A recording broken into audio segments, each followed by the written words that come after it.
So OneNote is visible.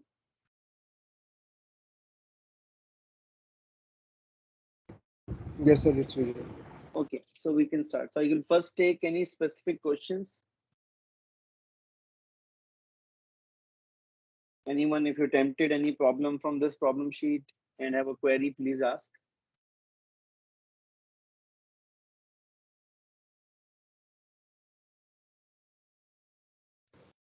So will we be discussing 11.38?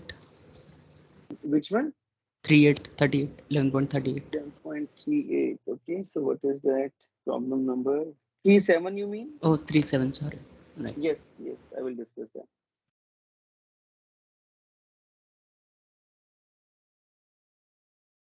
Okay.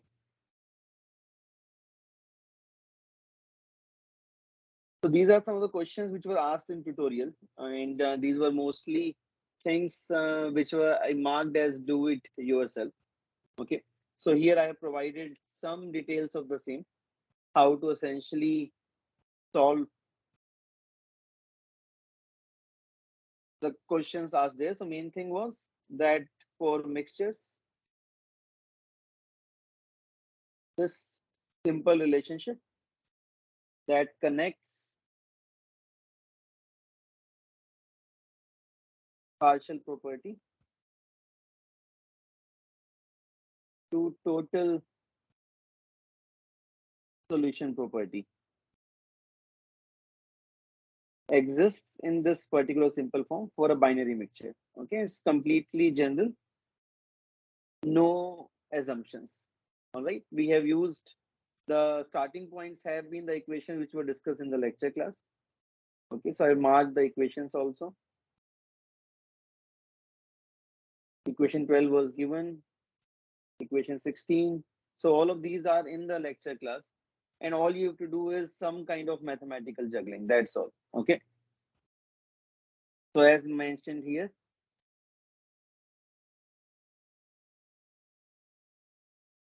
you have to carry out full differential and collect terms containing n and dn separately. And then the main argument which I use from here in terms of derivation. So the reason we were collecting them separately is that n and dn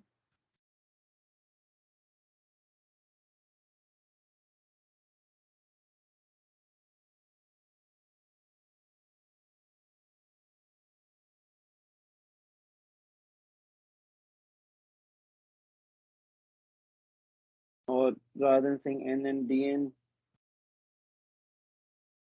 you can treat case by saying dn equal to 0 and dn not equal to 0. So rather than saying n and dn are independent, you can consider two cases. Okay, that's how this derivation can be completed. All right. And that is the main answer, that you can obtain the partial solution property from the total solution property. Okay, and how I can obtain the total solution property?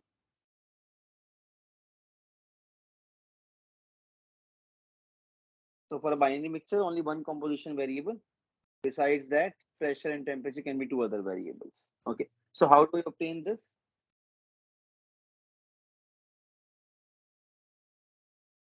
One typical route when I want to use this equation is experimental measurements. Okay, so now in the next, we are doing some practice of the same. 11.13.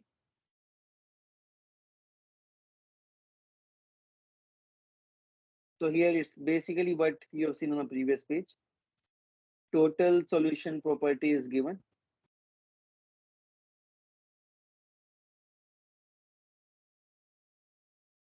So I am writing both mole fractions because in the functional form both have been given, but clearly one is independent from the other. Okay.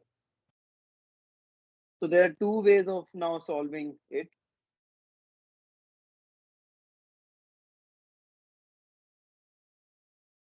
One is general, that is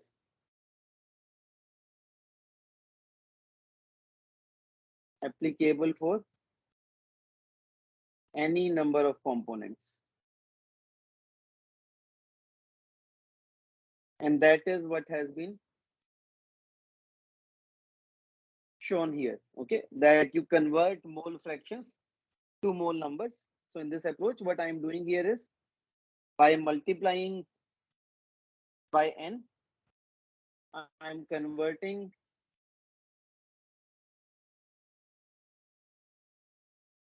mole fraction to mole numbers.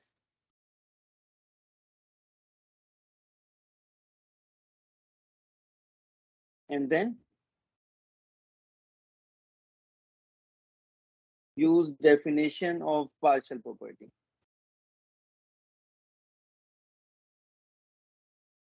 which is equation 1 in the solution, which is marked. So here you have to be careful that when you are differentiating with respect to a given mole number, other mole numbers you have to keep fixed. Okay, that is option 1. Option 2,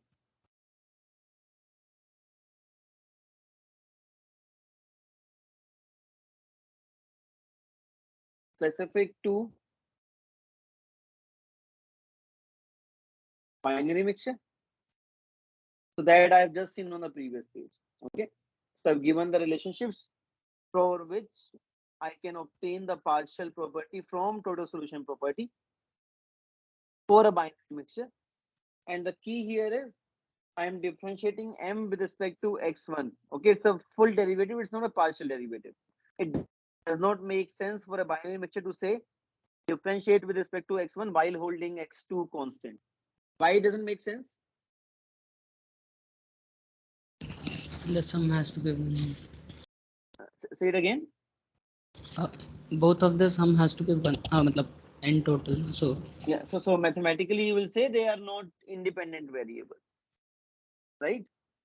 So x1 and x2 are actually connected by some equation, which you said x1 plus x2 equal to 1. All right. So that's what I have mentioned in this model solution somewhere. Yes. Sorry. You have to first make this substitution. Eliminate either x1 or x2 from the given expression. The expression for v has been given to you. Have I written it here? I have not written it. Oh, okay, I've written it here. Equation 3. So in equation 3, either eliminate x1 or eliminate x2 and then carry out the differentiation, etc. Okay, so answer is given. You can check your calculation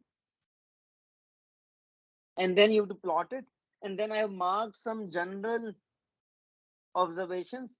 General in the sense they are not specific to the given expression for the volume, but rather they are general for all partial polar properties in binary mixtures. Okay, so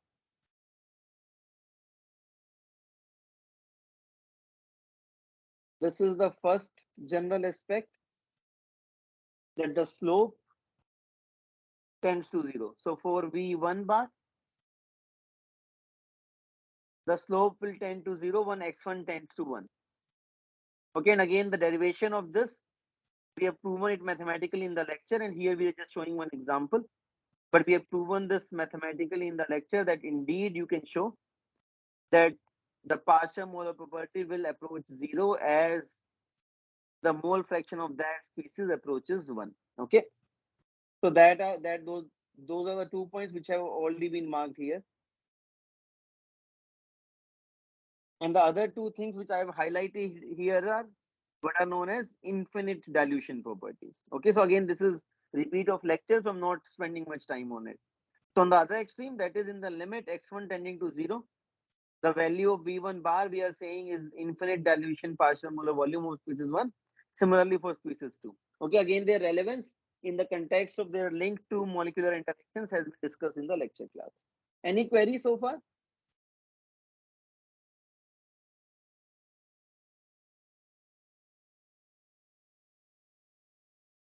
11.16, data is given in the book. Data is given for the compressibility factor. And you have been asked to calculate fugacity. Okay, so the working equation I have given here.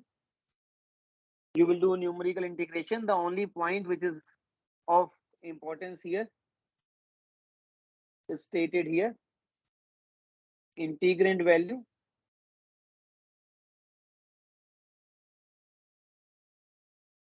you can either say at t equal to 0, or a better way of saying that will be that in the limit p tending to 0. So exactly at p equal to 0, integrand is not defined. So in the limit p tending to 0, the value of integrand we need to know. That's what I have done here.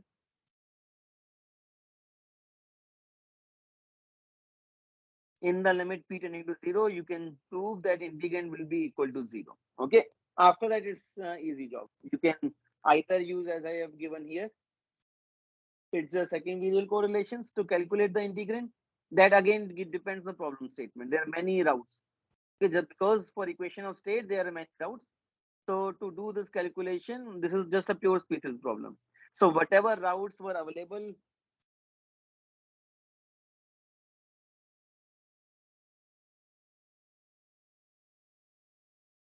for a pure species, be it a cubic equation of state, be it second visual correlations, be it less Kessler correlations, or anything else. All of those are applicable here. It just depends on what species I am talking about. Is it polar? Is it apolar? So that I can determine what and what pressure and temperature I am talking about. Okay, that will tell me whether the equation, the correlation I am using is accurate or not. Okay, but all options are open. So after that, it's just a math problem. I have given you the answers. You can easily check. Expectation is that as pressure increases, deviation from ideality will increase. Okay, so for an ideal gas, fugacity coefficient is equal to 1.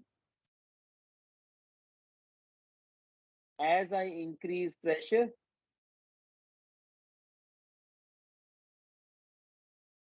deviation from ideal gas should increase, and that is what you are seeing in the answer. At 60 bar, it is 0.92. At 200 bar, it is 0.77. So that means at least from a physical perspective, the answer seems to be correct. All right. So this is kind of sanity check on the answer. Any queries?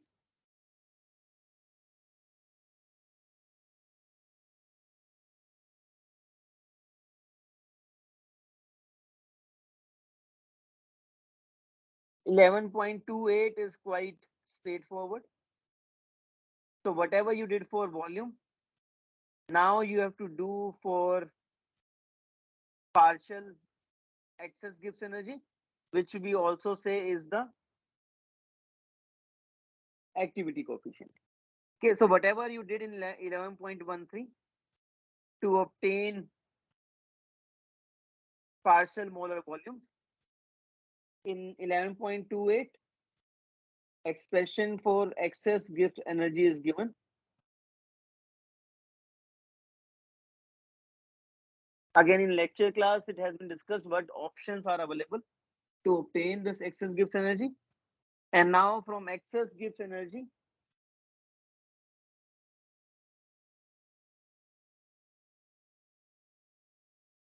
using the connection between total and partial properties, you can complete the calculation. Okay. It has also been discussed in lecture that this also helps in further doing VLE calculation, the kind of calculations we have done in chapter 10. How does this help in VLE calculation? What input does it provide?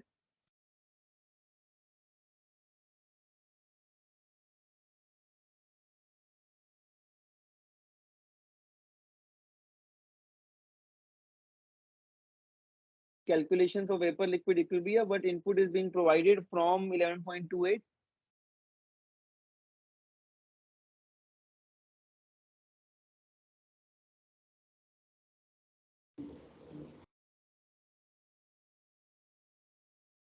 Anyone?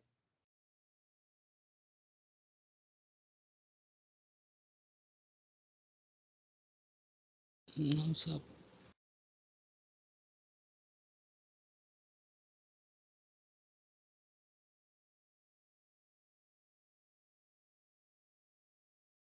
One of the VLE models that we had discussed was modified Raoult's law.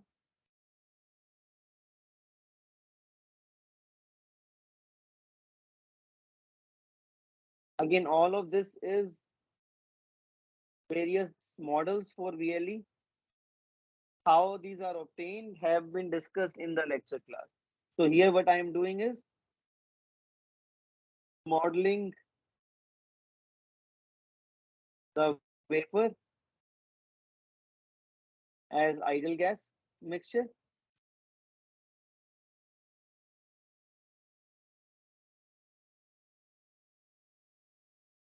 Liquid as non-ideal solution. And this is when you get the modified Raoult's law. One more formalism which has been discussed in the lecture class was the gamma phi model. So this can be made more general by relaxing the ideal gas approximation. So if I'm at higher pressures, ideal gas, so I'm not relaxing the approximation because I like it, but rather I'm relaxing the approximation because the situation demands it sometimes. Okay, if the pressures are high, let's say above 10 bar, assumption of ideal gas would be significantly inaccurate. Okay, of course, 10 bar by itself doesn't tell you much. Rather, we should talk in terms of PR. Okay. So if ideal gas approximation is not accurate, I need to go beyond that. I need to model the gas mixture as a real gas mixture. And that's when you obtain what is known as the gamma phi formalism.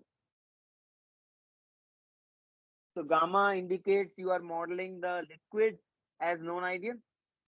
Phi indicates you are modeling the gas as a non-ideal gas, as a real gas mixture. Okay. So the gamma phi formalism, again, it's in the lecture class, is the most general approach. Okay. Any queries so far?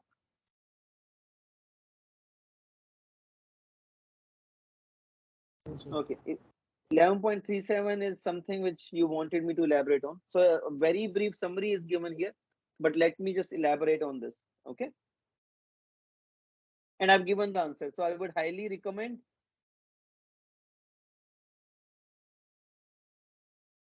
the entire class to actually solve this. If you are able to solve it, you will actually be able to solve pretty much all the problems in this sheet. Okay. And the reason being, this is requiring you to combine many concepts. So if you understand how to combine these concepts for one problem, you can combine these concepts for other problems also. Okay. So let us see the starting point.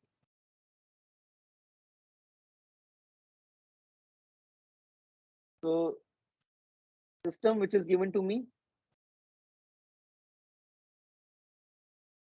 is a real gas mixture. Okay. So we want to do calculations for a real gas mixture. What is the data I require? Input data. Of course, you need to tell me what species you have.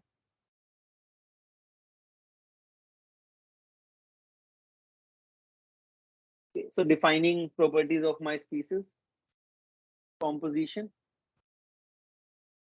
So that is the mole fractions I need.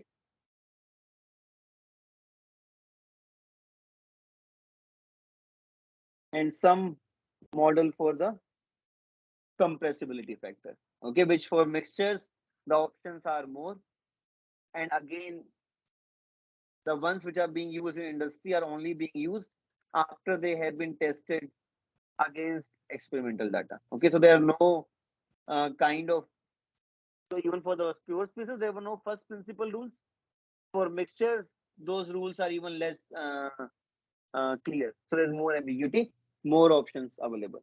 So I need a model for Z. Okay, here the model which we are going to use, it's the Pitzer second virial coefficients.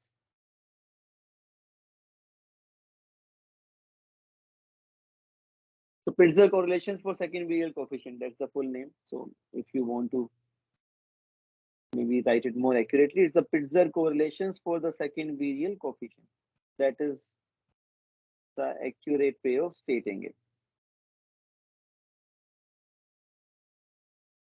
And what is the output I need?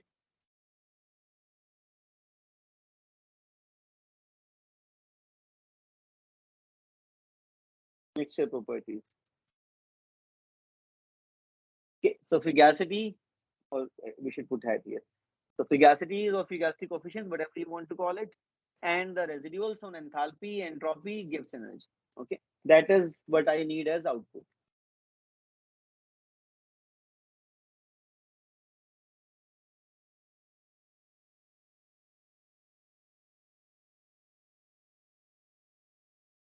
Starting point is I need to define my model.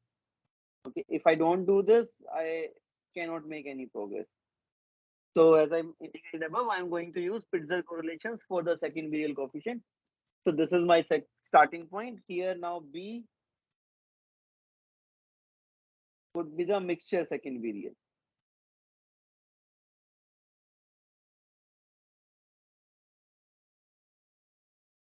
So if you go back to the lecture class, we have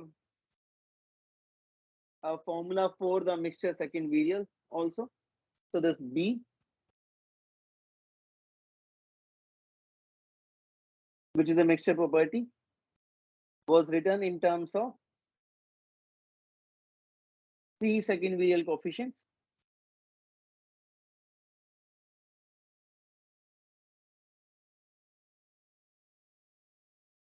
And the way this was explained was B refers to two body interactions. Okay, so if I have two species, species 1 and species 2, I will have three possible two body interactions: 1 1, 1 2, 2 2. So therefore, this mixture property B was dependent on three possible parameters. If I go to third virial coefficient at a physical level means it's representing three atom or three species interaction, three atom interaction or three molecule interaction. So then your option would be more. Okay, 1 1 1. So that means 3 of 1, 2 2 2, 3 of 2, 2 of 1, 1 of 2. So 1 1 2, 2 of 2, 1 of 1. So 1 2 2. Okay, so the number of coefficients would be 4. If you go to the fifth virial coefficient, you can see what happens. Similarly, if you go from binary to ternary to quaternary in terms of increasing the number of species, again you can see the number of coefficients will increase. All right. So now I need model for Bij.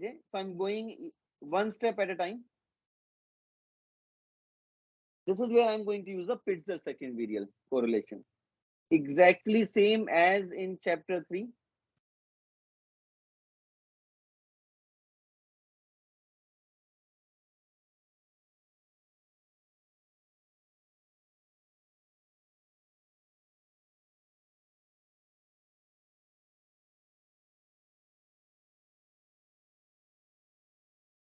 Where expression for B naught and B1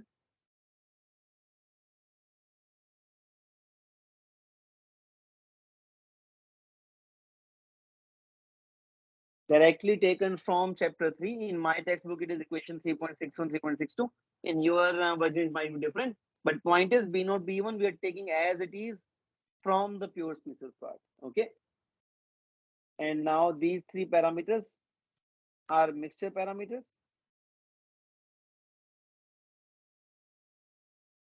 So TCij, TCij, omega ij. Okay. These expressions are given. Let me see what equation numbers these are. Okay, so these are equations 11.67 up to 11.71. in the book. Okay, so all these equation numbers I'm writing here because that is what is given in the problem statement. In the problem statement, they are asking you how, they're giving you these equations and then asking you how or you can obtain the final answer. Because I'm specifying which equation comes where. All right. So 11.67 up to 11.71, you get these three factors. 3.61, 3.62, you get your B0, B1. So from there, you can get your Bij. Okay, so that means from these 5, 6 equations, I will have my Bij. And from my Bij, I will have my B. From my B, I will have my Z. Okay, so we are going bottom to up. I will first get Bij's, then B, then Z. I have Z. Okay, so that is the first input I need. Once I have Z, then actually the work becomes easy. Any queries, any questions so far? No, sir. So now let's see how to complete rest of the calculation. So fugacity coefficients.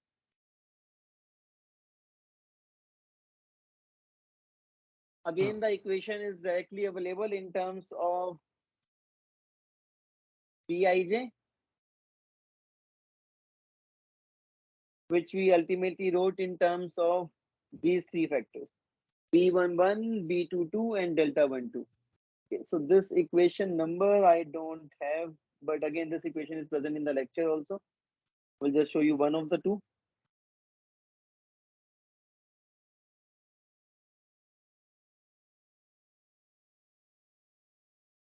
And analogously, you can write for the other part. Okay, so once I have the Bij's, I have my P hat. All right.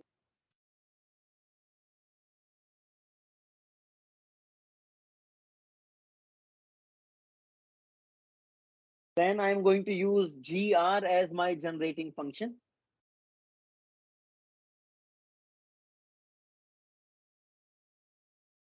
To get the other two residuals, this is exactly same as what you did in chapter 6. So equation, so this is where chapter 6 comes in now, okay? So equation 6.53 up to 55, again, equation numbers could be different. So therefore, I am marking each equation against what it is doing, okay? So GR as a generating function to obtain HR and SR. So I need relationship between GR and Z. This relationship was given to you in chapter 3. And then from GR, how to obtain HR and SR, this was in chapter 6. All right. So this is what essentially it entails. So this covers the full detail, which in brief, I've already marked it, brief approach. Okay. So 11.37 in brief, a quick summary. So I would say first go to this quick summary. And after the quick summary, you go to this more detailed solution there on the right. And the answers have been given to you. Really, the only choice at your end is do it yourself. Okay. Otherwise, you will not understand all the steps. Any query if you have any particular step here, if you have not understood, you can ask me.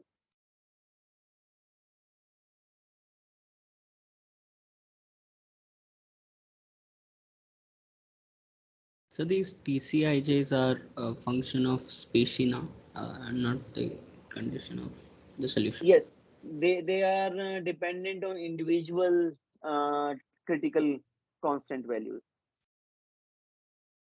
So therefore, if you look up in input data,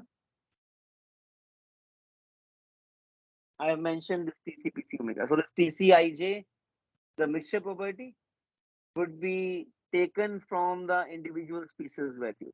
Okay, and that is where the main approximation lies in terms of how. So one part of approximation which I have mentioned here is this relation.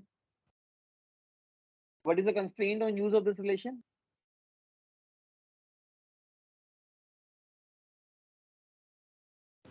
Gas phase. When will this be valid? No, gas phase is yes, but that's still not specific enough. For two phase. No, it's actually an extension of equation of state to a real gas, right? Z equal to 1 is ideal gas equation of state. Z equal to 1 plus Bp by RT is an extension of the ideal gas to the real gas, okay? Up to the,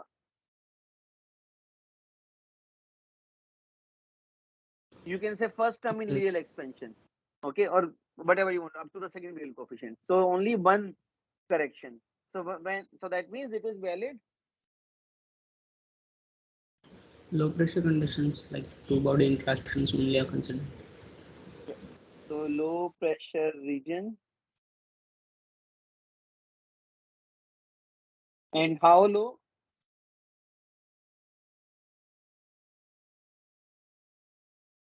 Uh, 10 or 15 bar, I think.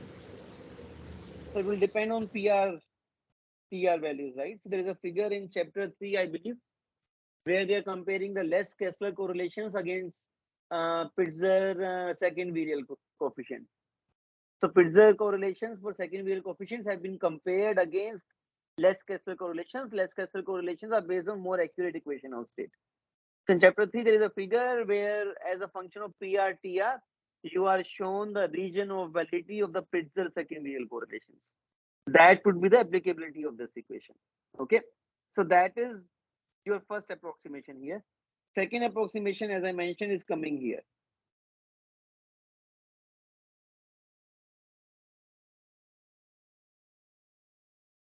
The reason I'm saying this is an approximation is this is not the only option. In terms of how to get the mixture parameters from pure species parameters, is completely ad hoc. Okay, there is some science, but not a whole lot of. So it's not that completely I thought about, okay, this equation will work well. No, but it's mostly empirical in nature, tested against experiment. Okay, so these are the two bits of approximations. Of course, this particular bit, Z equal to 1 plus Bp by RT, that we already know. All right. So real gases at low pressures. The other bit about being able to use TCIJ, PCIJ, being able to calculate these from individual species properties, that will typically happen that if the species are too dissimilar, these relationships, whatever have been given in the book, they will break up. Okay, if I try to put, let's say, a polymer with a solvent, anyways, polymer will not go to gaseous phase.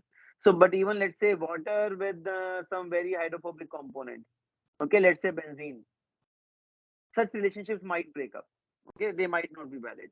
But if I have a system of apolar gases, methane, ethane, benzene, toluene, so almost close to that real solution kind of, or ideal solution kind of approximation, these relationships might be okay. Okay. So now let's come to some of these questions. So the two problems I've given here, they essentially allow you to practice heat and work calculations for mixtures. Okay, so let us see what is happening here. Again, in these problems, if you are following a stepwise approach, it will be very easy to get through the solution. Okay, otherwise it can be somewhat difficult. So look at the schematic. On the side, I will put the solution again, but just look at the schematic, what is happening. Okay, that you have one input stream at high pressure, some mole fraction is given. At the outlet, you are getting a separation. So one of the streams is having 0.9 mole fraction. At the bottom, you see stream 3. And the other stream, stream 2, is having 0.03 mole fraction. So a separation is happening. The species given here are helium and methane. All right. And the process is given to be adiabatic. We are asked to do some calculations. So we are doing those calculations. Okay.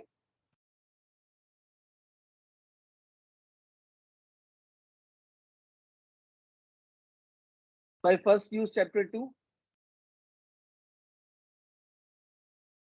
Open system energy balance. It is given the process is adiabatic, steady state, steady flow. Ignore change in potential energy, kinetic energy. So standard stuff. And you get equation 1.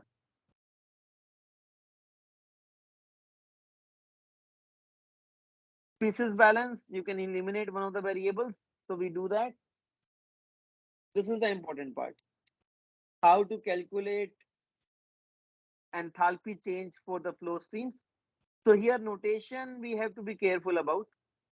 So you are seeing I am using both superscripts and subscripts. Can you identify from these two relationships? Don't worry about the equation right now, but in what context superscripts and subscripts are required?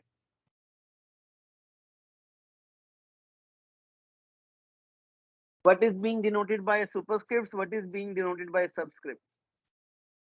Subscripts are the species, and the like top part is the input output. The flow stream. So the superscripts are denoting your flow stream. So flow stream 1, flow stream 2, flow stream 3. Each flow stream is a mixture.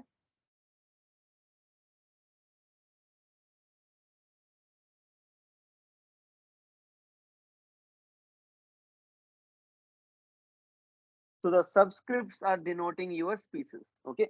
Equation 2 I will write again.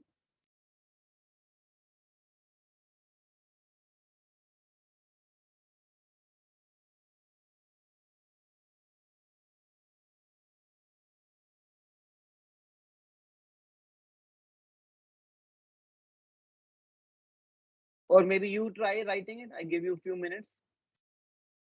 So in equation 2, what I'm doing is I'm trying to write down the enthalpy of any given flow stream. So try to write it yourself.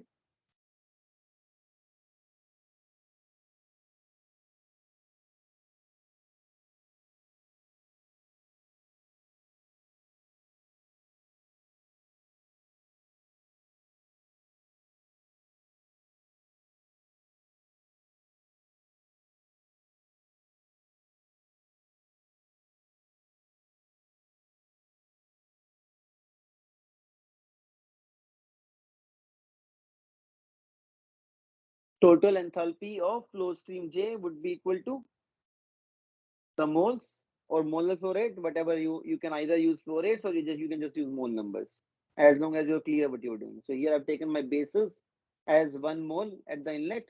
So I'm just using mole numbers. I could have taken 1 mole per second or n moles per second. Accordingly, the n's would then denote the flow rates. So Nj into Hj gives you the total enthalpy of flow stream J. Okay. Nj is moles, H is energy per unit mole. So you get the total enthalpy content of flow stream J.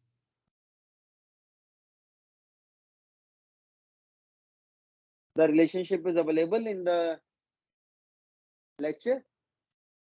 So I have missed one step there in the equation 2, which I have written here. I have skipped one step. Rather than saying miss, I have skipped one step. So let's add that step.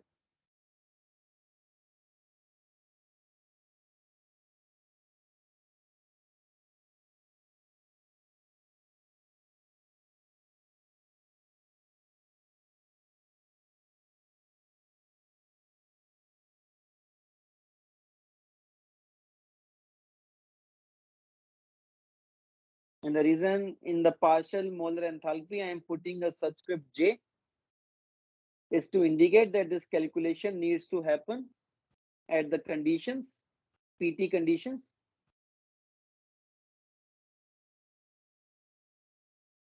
of flow stream J.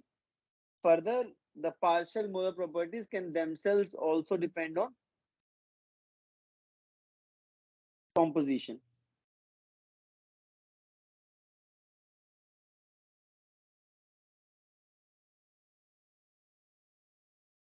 So the composition is coming outside explicitly, and implicitly the partial molar properties can themselves be dependent on composition, the mole fraction. Okay, so therefore the Yj's I am putting inside the bracket also. All right. So these are the 3 parameters on which function h is dependent. So this is the missing step.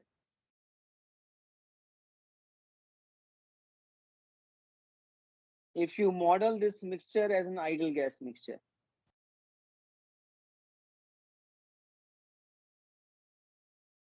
Then this can be simplified.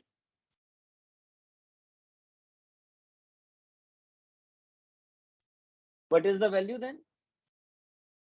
The partial molar enthalpy will be equal to what? For an ideal gas. What's that? Without the bar, HI, just molar enthalpies. Okay, HI. And what else? Function of P and T. Only T. That will also come after one more step, right? So the starting point is partial molar property of an species in an ideal gas mixture is equal to, what is the full statement? Is equal to what? Pure species property at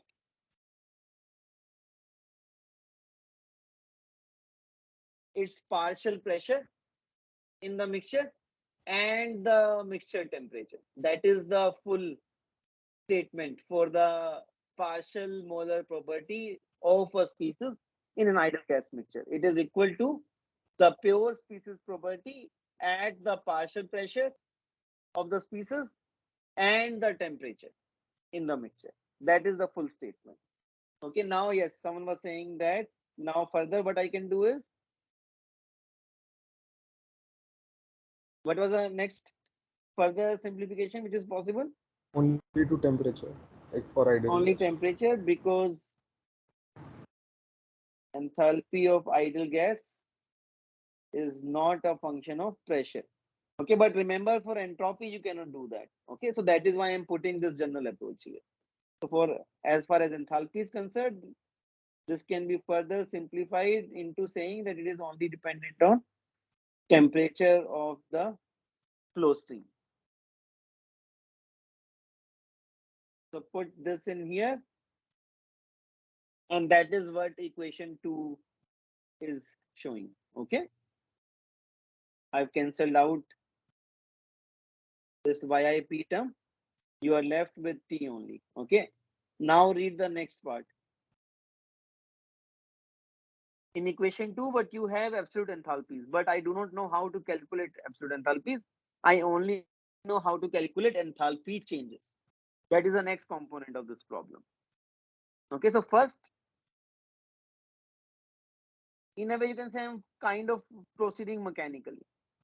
So I first wrote down the enthalpy of each flow stream, the molar enthalpy or total enthalpy, doesn't matter. So I wrote down the total enthalpy of each flow stream because I want to calculate the total change in the enthalpy of flow streams, delta N naught H of flow stream. Okay.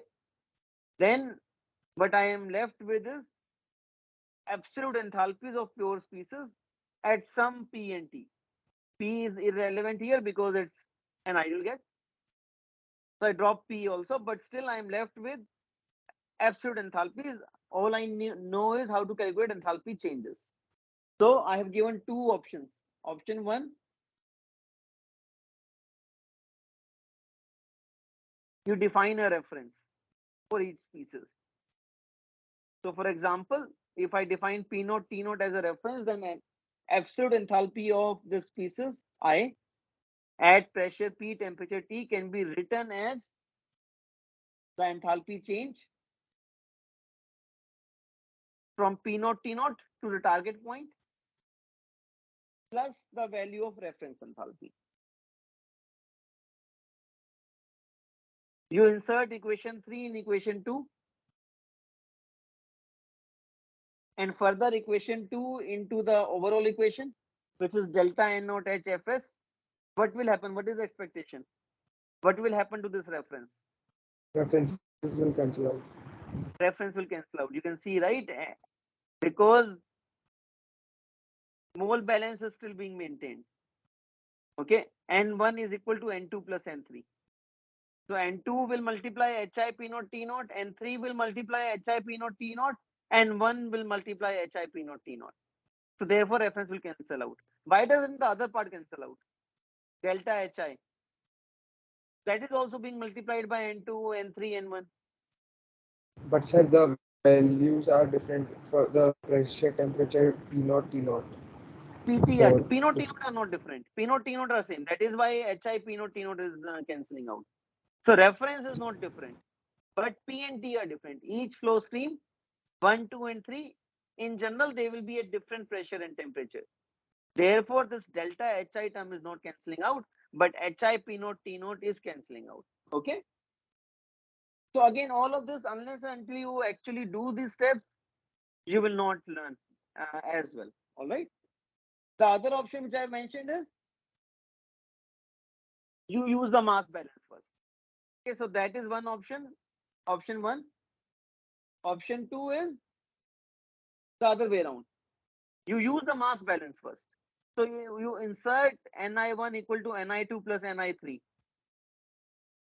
Okay. The reason I'm like equation one is because it is more mechanical.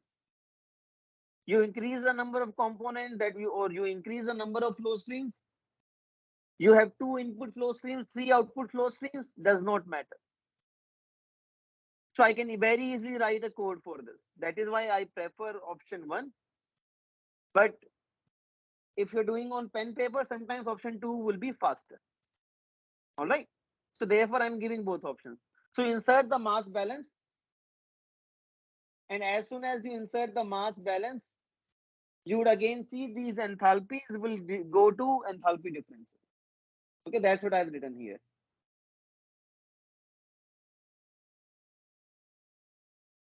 This is what you will end up getting. Okay, so here what I've done is I have eliminated Ni1 in favor of Ni2 and Ni3, the other two mole numbers. And when I do that, what I'm getting is delta N naught H in terms of enthalpy change. For one case, it is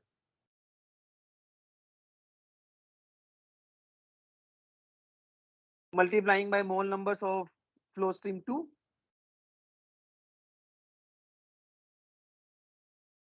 So the sum is over all the species. So again, please be careful. I am still using summation I in the subscript. That means I'm still summing over all the species. Okay, so that is something you have to be careful about. This is using the mole numbers of flow stream 3. But again, sum over all the species. All right. After that, I'm providing some analysis. So what you will end up finding is that this is a negative number. Delta N naught H, if you do the calculation correctly, it will come out to be negative. Q is 0, so W is negative. Okay. So this saying that process is feasible is not a complete statement right now. Why is it not complete?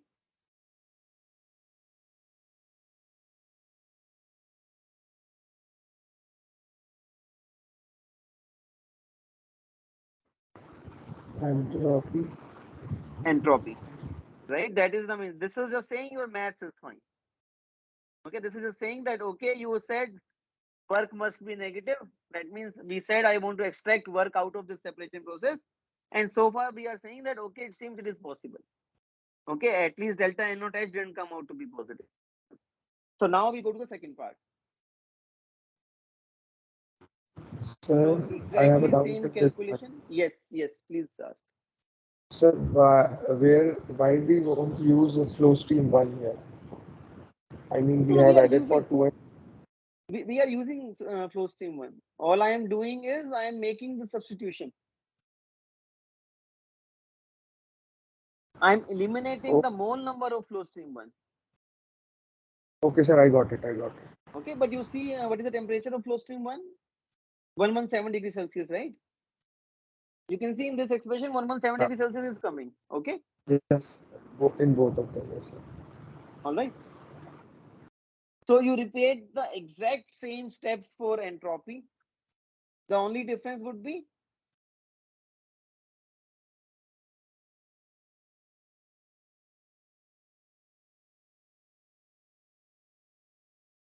Pj does not drop out, number one, and second part would be this additional term.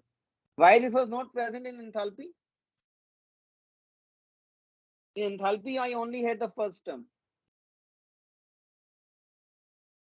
See the top equation. In enthalpy, I only wrote down summation NiHi. So why is the second term hanging out here? What is this term?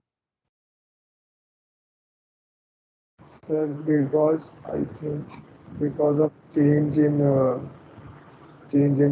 total mole fraction of the species. The correct answer would be the entropy of mixing of idle gas is not zero. Enthalpy of mixing for an idle gas mixture is zero, but entropy of mixing is not zero.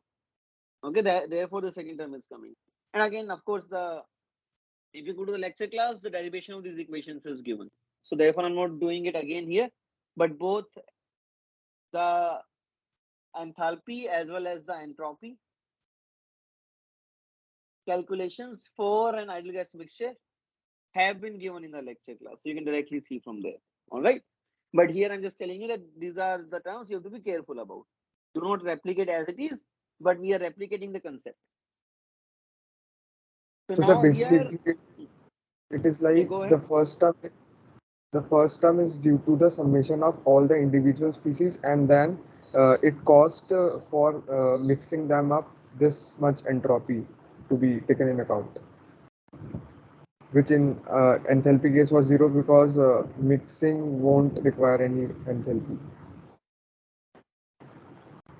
That is one way of looking at it. But a more accurate way of looking at it would be the derivation. I can go back to that portion in the lecture class. So yes, conceptually what you are saying is correct, but mathematically it can still lead to some issues. So if someone can point me to the correct place in the lecture class, or let me see myself also. It was somewhere at the beginning of,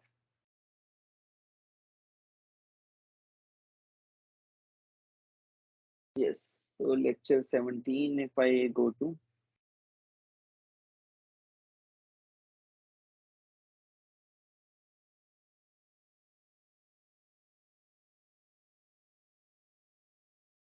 so this section, okay, where I am representing on the left hand side pure species, idle gases, and they are mixing in figure 4. I am saying the mixing of these n components and species is giving me 1 mole of my mixture. Okay, so that is the starting point. Okay, and now if you look up specifically the mixture values, let's come to entropy part.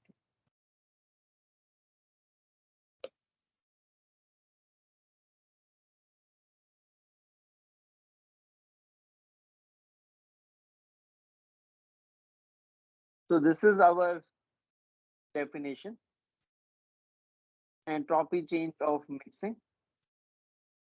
Okay, and starting from here, you will naturally obtain the required expression. Okay, so what is, if you want to simplify it, what we have to do here is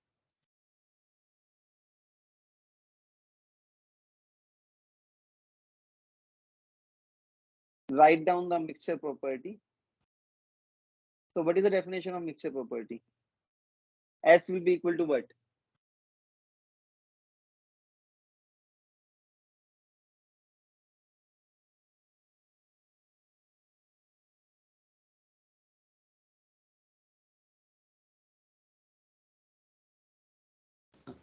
Ideal plus change due to mixing. I mean, No, no, no, no. What is the starting point? So any mixture property, go back to the definition of the summability relationship. So what is the summability relationship?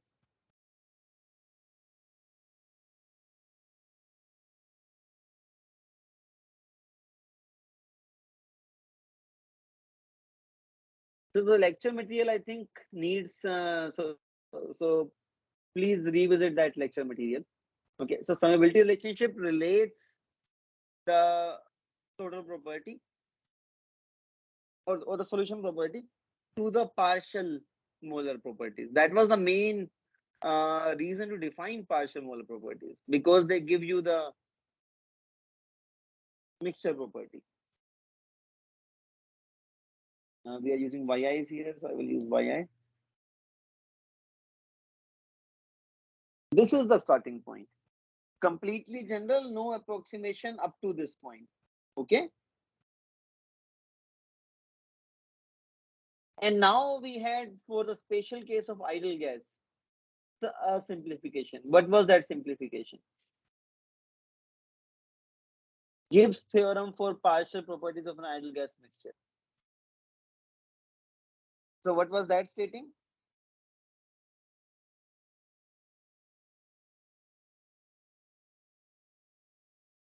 Or rather than using S, I can use M actually. The Gibbs theorem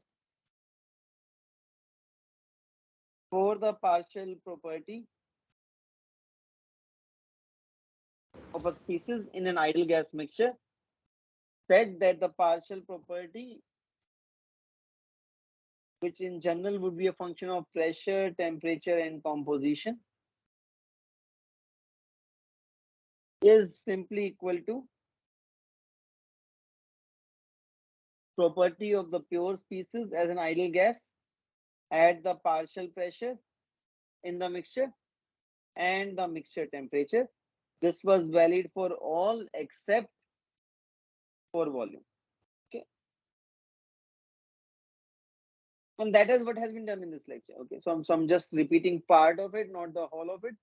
That is what has been exactly done in this lecture. Okay.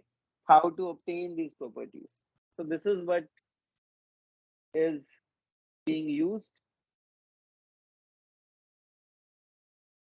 in this particular model solution. Okay.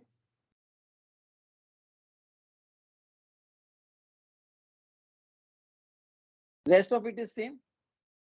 So insert each stream entropy into the net change delta N naught S Fs. Use either option 1 or option 2 so that you can write down SI in terms of delta SIs. Then use the formula for entropy change of a pure ideal gas. Okay, so that we already know.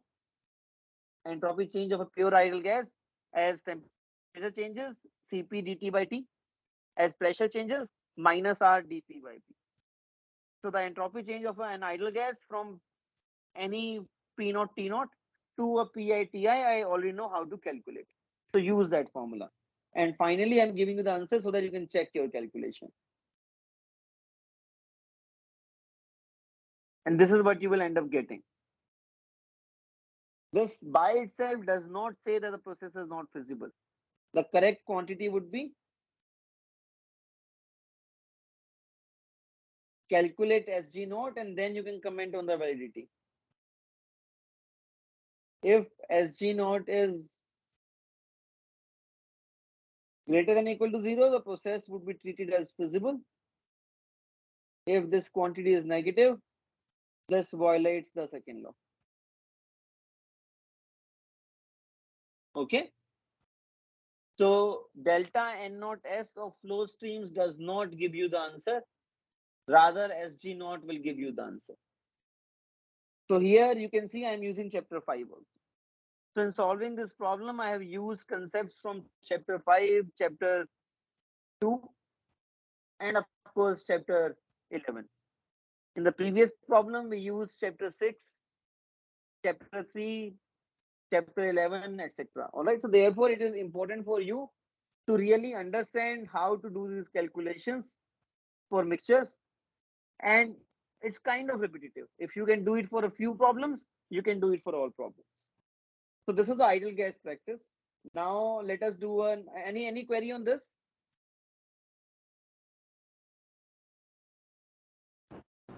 No, sir. Okay. So now one more practice for a different system, which is liquid solutions. So for liquid solutions, if there is deviation from ideality, we use the concept of excess properties. So in this problem, that's what I'm doing. I am now doing this calculation.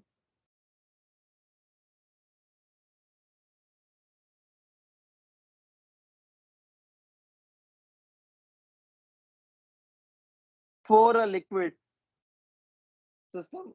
So in this case, the system is mainly your flow streams are defining your system, and the flow streams are, all of them are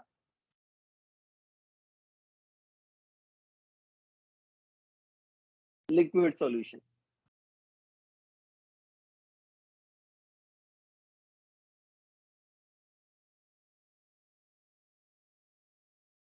In the book it says H, but rather what has been given is an equation for HE, excess enthalpy.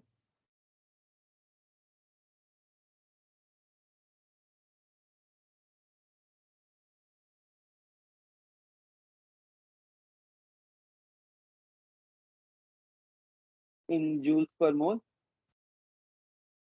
A and B are functions of temperature.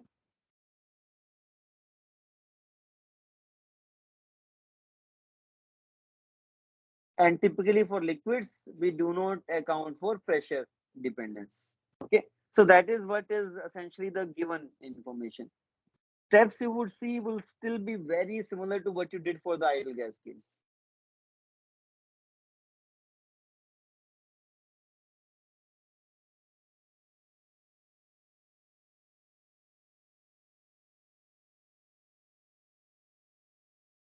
So I'm not writing the full balance, I'm just writing calculation of individual terms. So let's say I want to calculate this delta N naught H of flow streams. So each enthalpy I write in terms of excess plus ideal.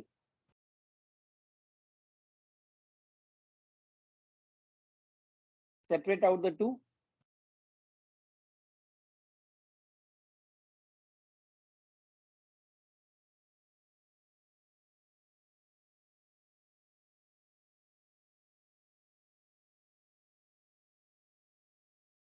You can see that this term will come out to be 0. Why will this term come out to be 0?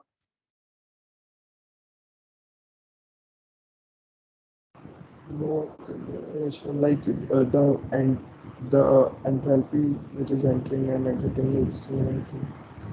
Total and enthalpy entering and exiting are same. So H ideal can be written as what?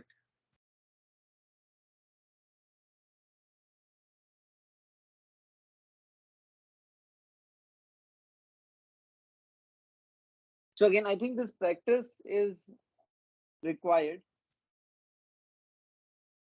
So typically in these cases, what we use is the definition of property change of mixing. So what is the definition of property change of mixing?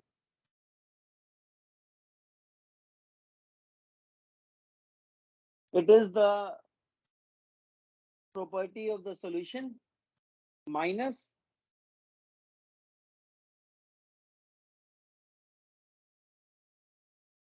the property of individual species weighted by their mole fraction. That is the definition. Again, no approximation here. That is just the definition of enthalpy or property change of mixing, where property I'm talking about is enthalpy. Now for the special case of ideal solution. So if you invert this equation, H ideal will come out to be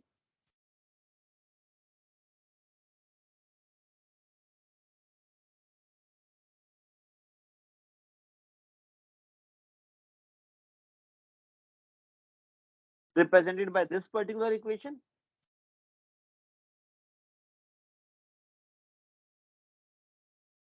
The enthalpy of mixing of an ideal solution is 0. Therefore, the enthalpy of a flow stream under the ideal solution approximation can be simply written as summation xi hi. Once you plug this in this expression, delta N naught H, P we are anyways not talking about. P is same for all three flow streams. Therefore, this will get cancelled out. Okay. if the three flow streams were at different temperatures, then this term would have stayed. It would not have cancelled out. You would have obtained terms like HIT minus HIT or HIT2 minus HIT3. Okay, if the temperatures were not same, then you would have obtained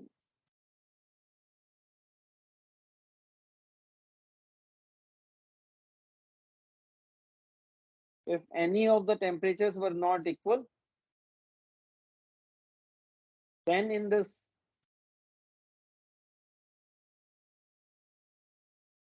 change in H naught H ideal part, also you would have obtained some non-zero contribution, which would have looked something like this.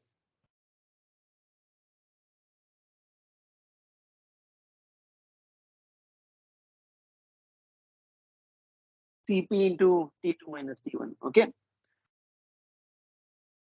Because T is same, therefore this term drops out and you are only left with the first term. So now excess enthalpy of each flow stream, how will you calculate? I want HE of, let's say, flow stream 1. How will you calculate this?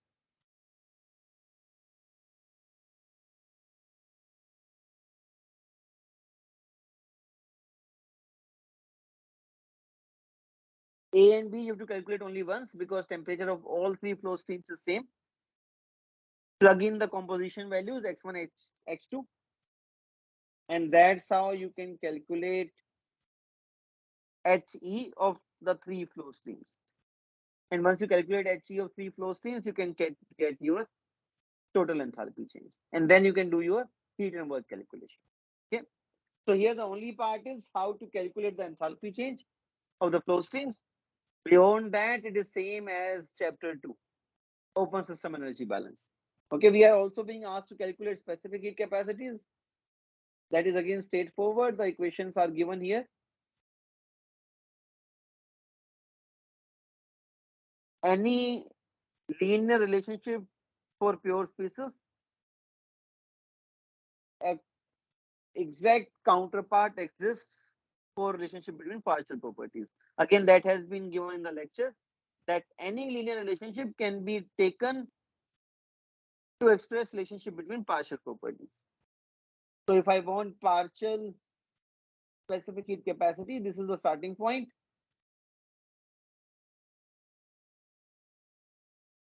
And HI bar, we have just discussed how to calculate the partial properties for ideal gas solution, for ideal liquid solution, for non-ideal liquid solutions, where expression for excess enthalpies are given.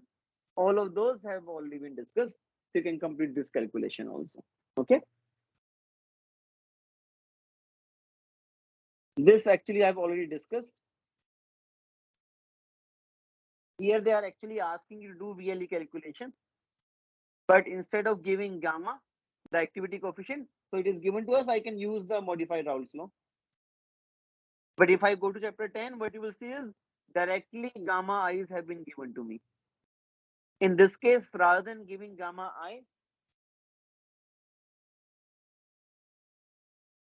excess Gibbs energy was given to me. I recognize that Ln gamma I are the partial molar properties corresponding to excess Gibbs energy.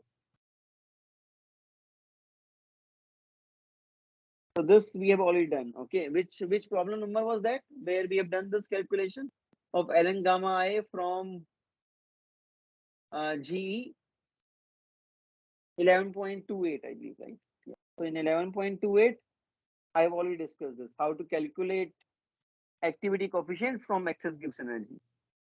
And once you have your activity coefficients,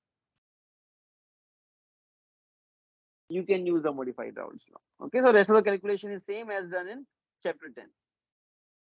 So that completes the discussion on the problem sheet.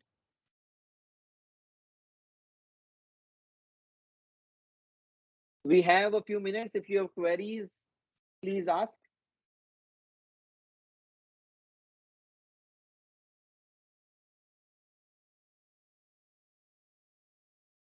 So in book there's a question 11.29.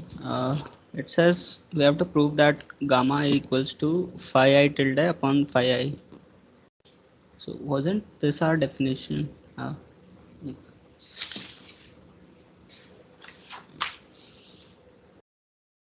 Why I have to look at that. 11.29.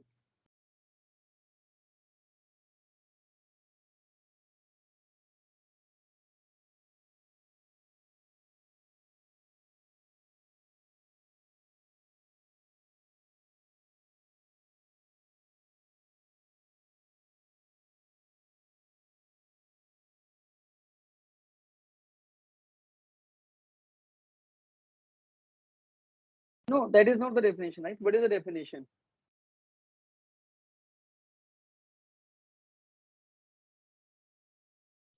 like gamma I was directly related to Fi and then Fi was Yes, so related that's to the only Fi. step. Yeah. So it's basically straightforward, but the definition was not in terms of phi height, but rather it was in terms of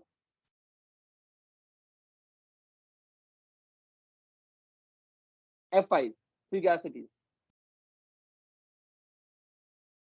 Okay, so that is the only difference. So you divide by pressure, you will get to these definitions, but still it's not the definition, starting definition at least. Okay. Any other query?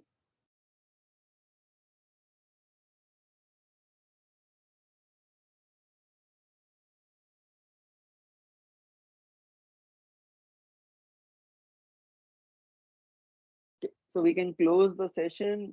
I will drop an email if there is interest in having one more session on Saturday or Monday.